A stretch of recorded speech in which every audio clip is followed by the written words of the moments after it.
But fundamentally, life is an arena. And too many of us, right? Nobody wants to be the victim, but so many of us think we are. And that's devastating because the fact of the matter is we have incredible power to go create something, to be at cause, to cause something to happen that we want, right? Can we create the cause we want so we can have what we want? Can we do it so we can be what we want? So we can do it so we can experience life the way we want to? Or is there some idea running around in our head telling us that we can't? And we're the victim of that idea. It's just an idea. Because if you woke up one morning in a hospital bed and you had amnesia and you forgot who you were, but someone came in, a nurse came in and said, "Hey, listen, Morris, the guys on the Navy SEALs need you back right now. And so I want you to start thinking about getting ready to go back to work for the Navy SEALs." Or if the person came in and said, "Hey, you're a dog walker and the dogs really miss you, Morris. They miss you so much." You're going to have a different sense of identity because someone told you an idea. Most people have thousands of ideas running around in their head that aren't theirs. Because you weren't born with a set of ideas. It's not like, when you buy a computer, right? You get a new Mac or an iBook or something, you get a new PC. It comes with all this preloaded software, right? That tells it how to run its operating system. We don't. Everything we have is learned. I mean, aside from the basic things like fear of falling or those kinds of things, right? Or needing to eat and that kind of stuff, needing to sleep. That's all built into the system, right? Over a million years of time. But fundamentally, everything that you know about yourself was given to you. Or you built on top of that based upon what you learned. So for example, every word in a dictionary is defined by other words that are also in the dictionary. Isn't that cool? Yeah. If there's a word that's not in the dictionary, you need to use the words that are in the dictionary to understand it. All of life is like that. We're referencing constantly all the things we've learned and thought and felt and experienced in order to build our identity and to put ourselves in the world and place ourselves in the world. Have you ever heard someone say, "Well, I'm not that kind of person"? Yeah, often. And I've said it myself too.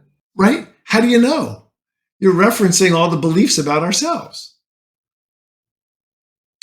So part of what happens is that in this, as you can see, the world's got a lot of chaos going on, a lot of crazy stuff going on, a lot of upset going on, and lots of fighting going on, both like on social media or in families or in Ukraine or wherever.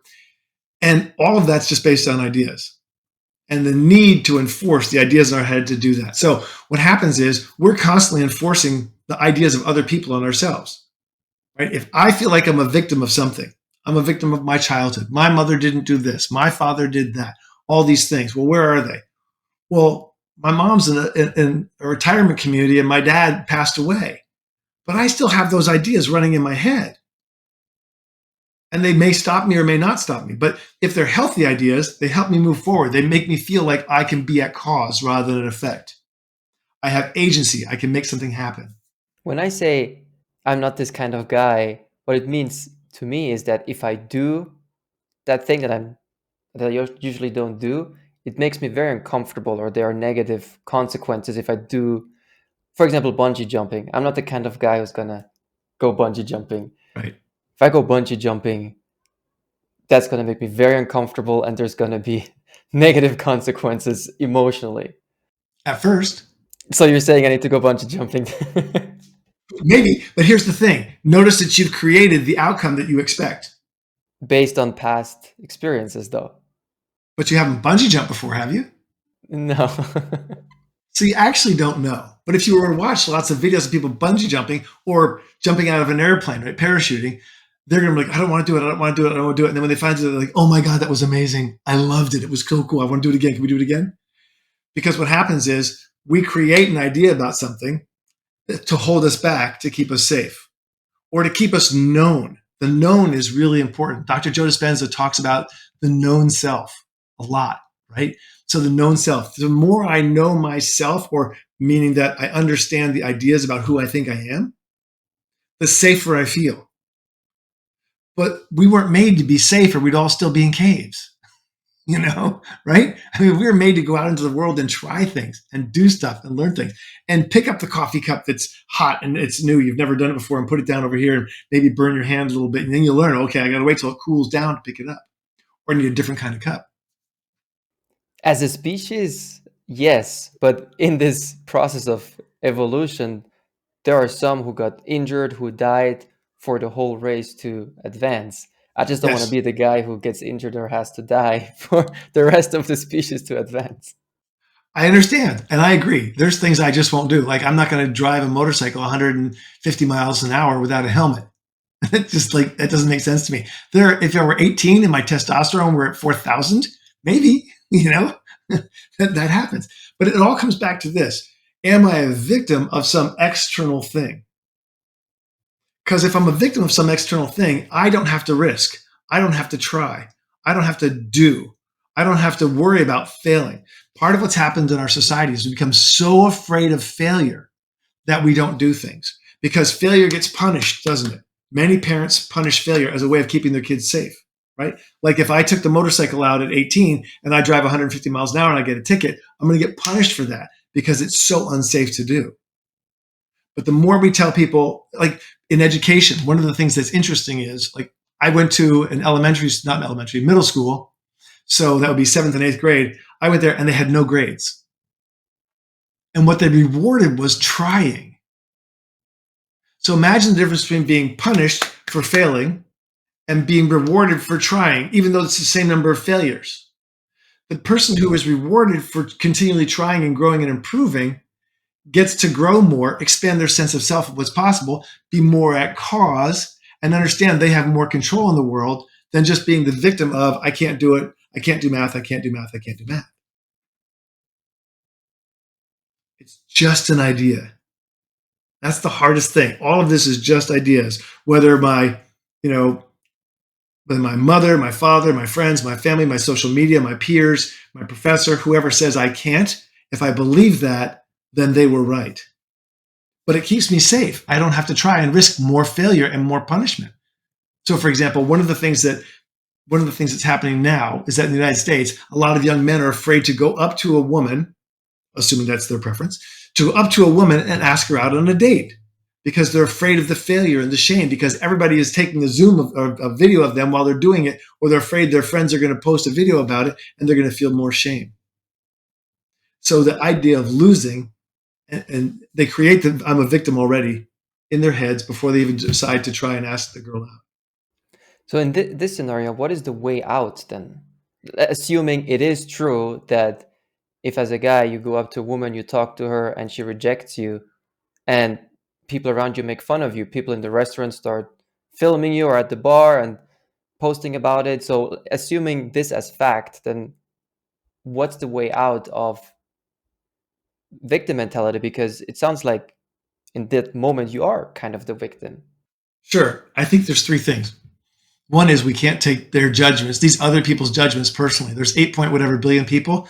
A whole bunch of them are not going to like you. A whole bunch of them are going to like you. And most of them will never know you or care. So it just doesn't matter. The second thing is to be foolish, right? The way through this discomfort it's like stage 2, right? Level 2 in the levels of learning. To be foolish, to try, to play with it, to have fun with it, and to understand it's just a process. Okay, I went up and I said, hi, my name's Jonathan. Let's go on a date. And she laughed. And then I took that as judgment. Now I'm the victim of her, her emotions. And now I'm going to go back to my table and cry. No, she laughs. I go, aha, I made her laugh. Okay, note to self. When I'm being foolish, I can make her laugh. And she smiles when she laughs. So even though she didn't say yes, she still smiled. Now I know I can make people smile. Okay, so I'm learning things about it. And the last thing is, just imagine that you can keep going. Be curious, be creative, try new things. It doesn't mean just asking out on the date to be curious, but in everything in life, because the fact of the matter is that most people can do so much more than they imagine. So in our Stop Smoking Forever program, part of what we're doing is we're teaching people they have more control. They're not the victim of the cigarette. They're not the victim of I'm a smoker identity I can't change. They actually have radical power to change. There's an example where someone says, if I place this board that's 1 foot wide, a foot off the ground, and it goes 10 feet, if I give you $100, will you walk across it? And the mother and the father say, sure, that's $200. We can do that. And they each get up and they walk the 20 feet on the board. That's 1 foot wide, 1 foot off the ground.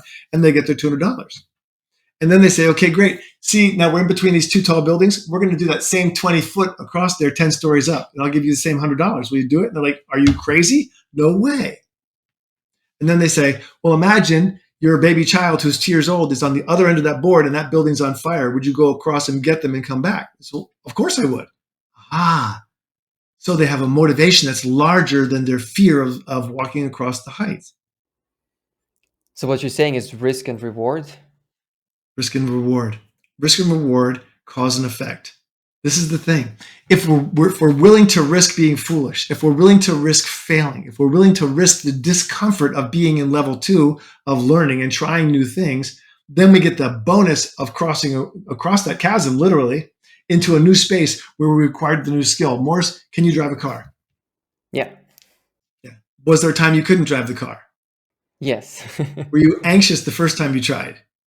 No, I was very excited to finally start driving, actually. Okay. Most people, you're the exception. Most people are afraid, they're anxious, they're worried, they're concerned. It's a new thing. They could wreck the car. They could do all kinds of things. Their parent maybe is in the seat with them or a driving instructor, and they're terrified. That's the experience of most people. So rather than being excited and curious as you were, which is why I know you to be a learner anyway. So rather than being that way, they take on the mode of, I'm going to be afraid. But why? It's no big deal. Once you've done it 100 times or 1,000 times, you forget completely even how to put the car in drive. You just do it.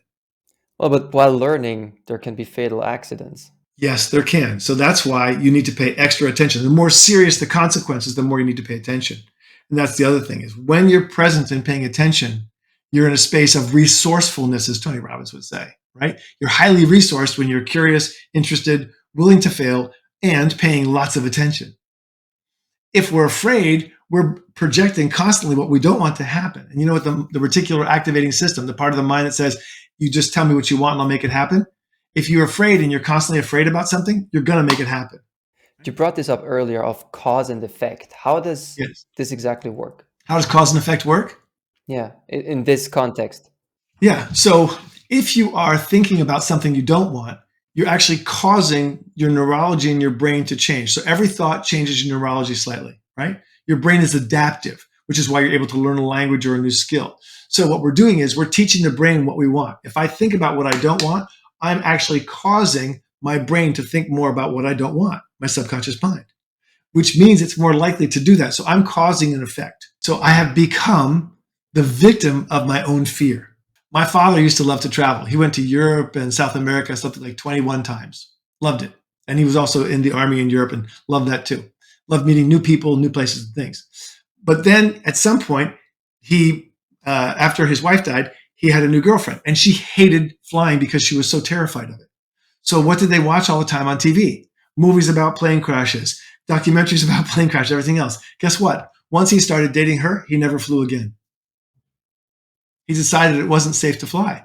So he created in his mind, by watching the movies, a fear that was big enough to stop him. He was the victim of his own fears that he generated by continually watching things that made him afraid. So it's the trap to want something to be 100% safe. Well, in some sense, sure. But the big thing is that what you fill your mind with is what you get. So the movie The Secret, right? The movie The Secret was all about what are you thinking about? What are you focusing on? What are you manifesting? It stopped there, unfortunately. It didn't say, and now you have to go work your butt off to go make it happen, right? If you want to, let's say you want to be a cool skateboarder, right? You don't know how to skateboard yet. So what you're doing is you're watching movies about skateboarding. You're imagining skateboarding. You're going down to the board shop and you're learning about the wheels and the ball bearings and the type of boards and the flexibility and the different types, longboard, shortboard, etc. The more you fill your mind with it, the more you become comfortable with it. You're entering into it. You're creating a cause. Now, you could also be watching videos about how kids crash and break their necks on skateboards, in which case you'll never do it because you've now created that. So you are constantly creating. Okay, so you're saying to get out of the feeling of being a victim, we have to fill our mind with the reward, a positive outcome, as opposed to what we're experiencing right now? In a sense, here's the key. If I feel like, now sometimes people are victims. There are people who are victims of abuse, and that's horrible and wrong. And there are people who are victims of getting hit by a car. You know, they're driving along and someone runs the red light. There are actual victims of other people's behaviors and situations, right? And most of the things that we think we're the victims of in life, we're not. One person can have the same thing happen and they go on to build their body back and become a marathoner. They decide, I'm going to get so fit, nobody can stop me.